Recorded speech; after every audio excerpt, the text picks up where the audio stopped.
Hi guys! Humba Recaps here. Ang bidyong tatalakayin natin ngayon mula sa isang short film na pinamagatang, Nabinyagan ni Yeye.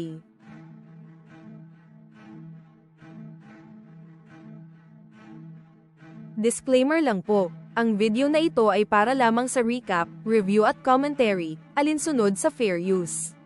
Wala kaming pag-aangkin ng mga larawan, eksena o tunog mula sa pelikula. Ang kwento ay nagaganap sa bahay ng pamilya ni Christian. Isang linggo wala ang mga magulang niya, kaya siya at ang kanilang yaya lamang ang magkasama. Habang nag-iisa si Christian, nanunood siya ng sariling recorded video mula sa spycam na lihim niyang inilagay sa kanilang banyo upang mamboso sa kanyang yaya.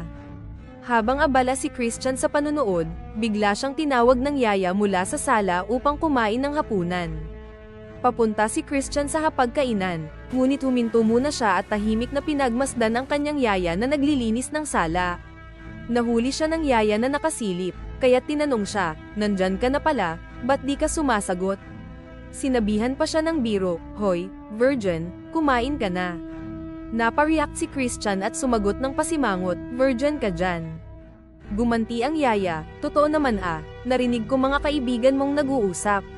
Tinawag siyang tsismosa ni Christian, bago siya naupo at kumain. Habang kumakain si Christian, patuloy siyang naiisip at naaalala ang mga imahe ng yaya mula sa kanyang spycam video. Kitang-kita ang pagkalito at pagnanasa niya habang nakatitig sa kainan. Habang naglilinis naman ang yaya sa kwarto ni Christian, nadiskubre nito ang mga gamit niya. Nakita niya ang isang bra at pati na ang recorded video na sinisilip ni Christian kanina. Dito nagalit ang yaya at tinanong siya, "Ano to?"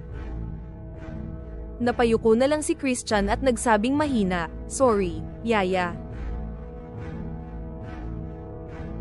Sa halip na isumbong agad kay Christian sa kanyang mga magulang, nagbanta ang yaya. Sinabi nito na kung ayaw niyang magsumbong siya, dapat pagbigyan ni Christian ang kagustuhan niya. Lumapit siya kay Christian at nagsimulang gumawa ng hakbang. Sa kabila ng hiya at kaba, nadala rin si Christian at kalaunan ay nagustuhan ang nangyari at sila ay nag-ana-ana.